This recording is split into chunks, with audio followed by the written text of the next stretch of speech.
Today, a panel of local state lawmakers discussed their perspective on the impact of special sessions at the state capitol. Also sharing what bills passed and how they impact the economy. Fox 44's Branshavia Jordan shares what the panel had to say. Broadband infrastructure, workforce training, and the impact of COVID on small businesses are just a few of the topics discussed today at the State of the State Luncheon.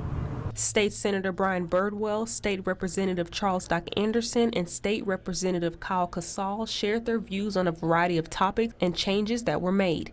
Each panelist agreed the special session presented many challenges due to COVID, the time frame, and the winter storm, but they believe positive bills came out of it. If we did not provide a liability protection, that instead of COVID being the reason businesses are shut down, it would be a jury award that would shut down those small businesses. In addition to the COVID relief bill, the panel also addressed the nearly $8 billion unemployment trust fund. That we're mining of dollars, and of course, we needed the federal input here, $3 billion of which is put aside for next session. But as mentioned, there was the biggest chunk of that is in the unemployment insurance. Another topic of discussion was the $15 million put towards the True Initiative for reskilling and upskilling through education. When I got to Waco, the things y'all do is far ahead of the curve with Waco ISD, Midway,